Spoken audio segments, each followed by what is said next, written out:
आज हम देखने जा रहे हैं आगे के कुछ एमसीक्यू बेस्ड क्वेश्चंस और उनके डिटेलिंग करेंगे हम लोग। पहला क्वेश्चन है एपिग्राफी क्या होती है। एपिग्राफी क्या है? क्या ये अभिलेखों का अध्ययन होता है, सिक्कों का अध्ययन होता है, पौधों के अवशेषों का अध्ययन है, या कोई नहीं, या एक से अधिक। तो मैंने इससे पहले के वीडियो में ये बताया था कि जो सिक्के के अध्ययन होते हैं, तो सिक्कों के अध्ययन को हम लोग क्या कहते हैं, न्यूमिस्मैटिक्स कहते हैं। क्या कहते हैं इसे हम? न्यूमिस्मैटिक स्मैटिक। ये तो हो गया सिक्कों का अध्ययन, तो ये तो ऑप्शन हो नहीं सकता है। फिर पौधों के अवशेषों का अध्ययन, तो उसे तो हम लोग कहेंगे नहीं, एपिग्राफी।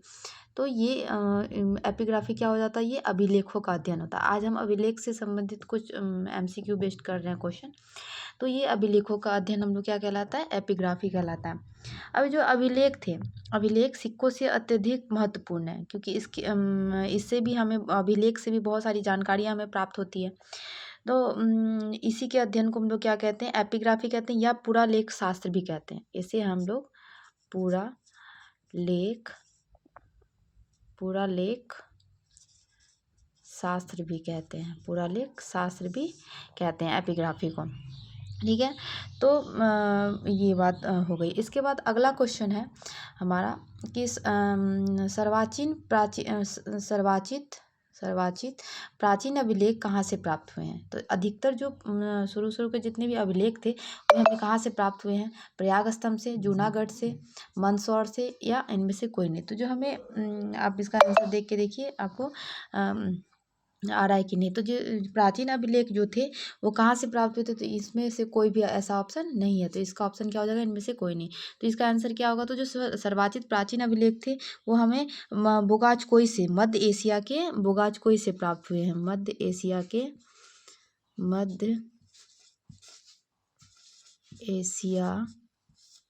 के बोगाचकोई से प्राप्त हुए हैं।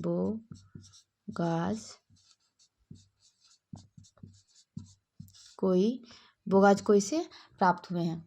तो अब हमारा अगला क्वेश्चन है पुरालिपि शास्त्र या पेयोग्राफी क्या है?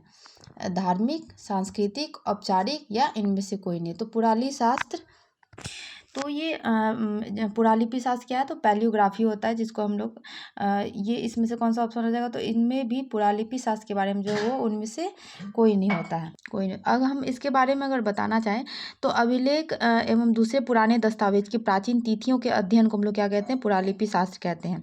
और ये जो अभिलेख मुहरों, प्रस्तर स्तंभों, स्तूप, चट्टान या ताम्र पात्रों से पर मिलते हैं, तथा इसके अतिरिक्त मंदिर की दीवारों, ईंटों या मूर्तियाँ पर भी मिलते हैं। तो जो इतने हमें ये पैलियोग्राफी जो मिली है, अभिलेख मिले, यानी हम इसको स्क्रिप्चर भी कहते हैं, है ना। अगर हम इसे इंग्लिश में बोले, स्क्रिप्चर भी कहते हैं, जिसको क्या होती है, जो चट्टानों पे अधिकतर देखेंगे आप, जो ताम्रपत्र होते हैं या स्तंभ होते हैं, वो सभी पे ये पुरालिपि शास्त्र या पैलियोग्राफी जो मतलब अभिलेख होते हैं, अभिलेख वो प्राप्त होते हैं। और आरंभिक अभिलेख जो थे वो प्राकृतिक भाषा में थे। जितने भी पहले अभिलेख थे, जो अभिलेख हुआ करते थे, जैसे ये तो अभिलेख का बात किया जा रहा है, ये हमारा क्या है, पैलियोग्राफी क्या होती है? तो अभिलेख का अध्ययन होता है। तो जो अभिलेख थे, तो प्राचीन काल जो अभिलेख थे वो क्या थे, हमारी कौन सी भाषा में मिलते थे? वो प्राकृत भाषा में मिलते थे।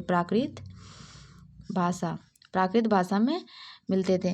लेकिन लेकिन फिर कुछ समय बाद, यानी तीसरी सदी तक आते आते ये जब प्राकृत भाषा में थे, और अभिलेख में संस्कृत भाषा ईसा की दूसरी सदी से मिलने लगी, और चौथी पाँचवीं सदी में इसका सर्वव्यापक प्रयोग होने लगा। अगर हम अभिलेख के बारे में और बताएं तो मौर्य सम्राट जो अशोक थे, उन्होंने अनेक अभिलेख देश के विभिन्न भागों से प्राप्त हुआ है। मतलब क्योंकि अधिकतर जो अभिलेख वगैरह हमें मिले हैं, वो अभिलेखों के बारे में जो अधिकतर मिली है वो कहाँ से मिली है? तो अशोक के पिल्लर वगैरह से हमें प्राप्त हुआ है, जिनमें उनके साम्राज्य की सीमा, धर्म, शासन की नीति वगैरह बातें की जाती है। अगर हम कुछ अभिलेखों का नाम बताएं तो उसमें हमारा जैसे हाथी गुम्बा अभिलेख, ऐहोल अभिलेख, नासिक अभिलेख, ये सभी कुछ अभिलेख हैं, जिसके बारे में अभी हम लोग अभिलेख के बारे में अभी और आगे का क्वेश्चन देखेंगे। हमारा अगला क्वेश्चन है कि भारत का सर्वप्रथम उल्लेख कहाँ से प्राप्त होता है। तो ये है हमारा क्वेश्चन, हाथी गुम्फा से, अहोल से, नासिक से, कोई नहीं अधिक। तो भारत का सर्वप्रथम उल्लेख जो है वो हाथी गुम्फा से प्राप्त होता है। अब हम अभिलेख और कुछ शासकों के बारे में जानते हैं। उससे पहले हम थोड़ा सा आपको अभिलेख के बारे में और भी बता दें कि जैसे मौर्य सम्राट अशोक के अनेक अभिलेख देश के विभिन्न भागों से मिले, जिनमें उनके साम्राज्य की सीमा, धर्म और शासन नीतियाँ पर प्रकाश डाली गई है। उदयगिरी से प्राप्त हाथी गुम्फा अभिलेख से कलिंग नरेश खारवेल की उपलब्धियों के संदर्भ में जानकारी प्राप्त होती है। शक क्षत्रप रुद्रदमन के जूनागढ़ अभिलेख से शक शासक रुद्रदामन अशोक चंद्रगुप्त मौर्य के संदर्भ में जानकारी मिलती है। यानी अगर हम बताएं कि जूनागढ़ जो है जूनागढ़ अभिलेख, तो इस जूनागढ़ अभिलेख से हमें किन के बारे में जानकारियाँ प्राप्त होती है। तो जूनागढ़ अभिलेख से हमें रुद्रदामन अशोक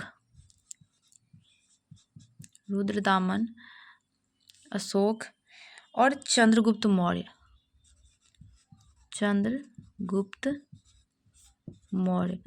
इन सभी के बारे में हमें जानकारी जो है वो जूनागढ़ अभिलेख से प्राप्त होती है। इसके अलावा समुद्रगुप्त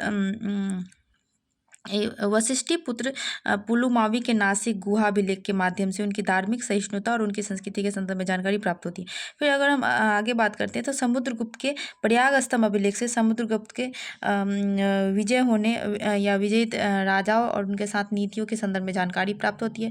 मौर्य, मौर्योत्तर और गुप्त काल के अधिकांश अभिलेख कार्पस इंस्क्रिप्शन इंडिका नामक ग्रंथ में संकलित प्रकाशित के द्वारा प्राप्त होती है। सबसे पुराने अभिलेख में हड़प्पा संस्कृति के मुहरों पर मिलते हैं। ये लगभग 2500 ईसा पूर्व के हैं। हड़प्पा संस्कृति के अभिलेख अभी तक पढ़े नहीं जा सके। यह भाव चित्रात्मक लिपि में है, जिसमें विचारों और वस्तुओं को चित्रों के रूप में व्यक्त किया गया। तो अगर ऐसा बताया जाए कि हड़प्पा संस्कृति के अभिलेख के जो लैंग्वेज थी, भाषा थी, क्या थी, तो उसकी कोई लैंग्वेज या भाषा नहीं थी। वो एक तरीके के पिक्चर के रूप में फॉर्म किए जाते थे। सबसे पुराने अभिलेख जो पढ़े जा चुके हैं वे ईसा पूर्व 3री सदी के अशोक के शिलालेख हैं। इन अभिलेखों को पढ़ने में सर्वप्रथम 1837 में, कब, तो 1837 में जेम्स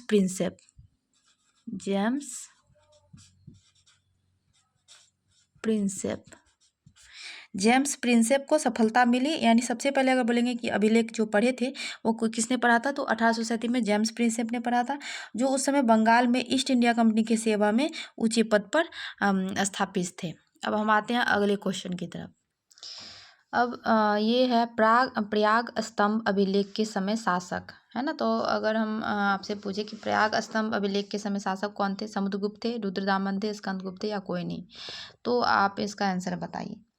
तो अगर हम बताएं तो ये प्रयाग स्तंभ अभिलेख के समय में जो शासक थे वो कौन थे, समुद्रगुप्त थे, है ना।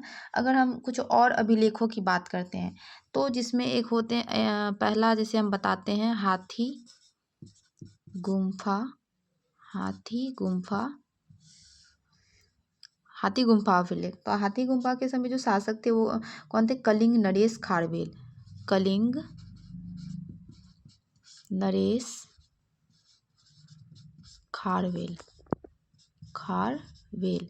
तो ये थे हाथी गुम्फा के। इसके बाद अगर हम नासिक का बात करें, नासिक अभिलेख की बात करते हैं, तो नासिक अभिलेख के समय जो शासक थे वो कौन थे, गौतमी बलश्री। इसमें हम सभी आपको अभिलेख के समय के शासक के बारे में जानकारी बता देते हैं नासिक में। फिर अगर हम जूनागढ़ अहोल की बात करें, अहोल अभिलेख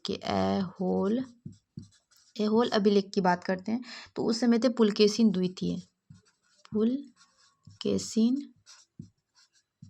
द्वितीय, है ना। इसके बाद अगर इसके बाद बात करते हैं तो मंदसौर अभिलेख के थे मालवा नरेश यशोवर्मन। ग्वालियर के समय थे प्रतिहार नरेश भोज। देवपाड़ा अभिलेख के थे बंगाल शासक विजयसेन। भित्री व जूनागढ़ अभिलेख के थे स्कंदगुप्त। और हमने पहले तो बता दिया कि भारत का सर्वप्रथम जो उल्लेख था वो हाथी गुम्फा अभिलेख में हमें मिलता है। बस आज के लिए इतना ही। अब हम अगला क्वेश्चन MCQ नेक्स्ट वीडियो में डालेंगे। धन्यवाद।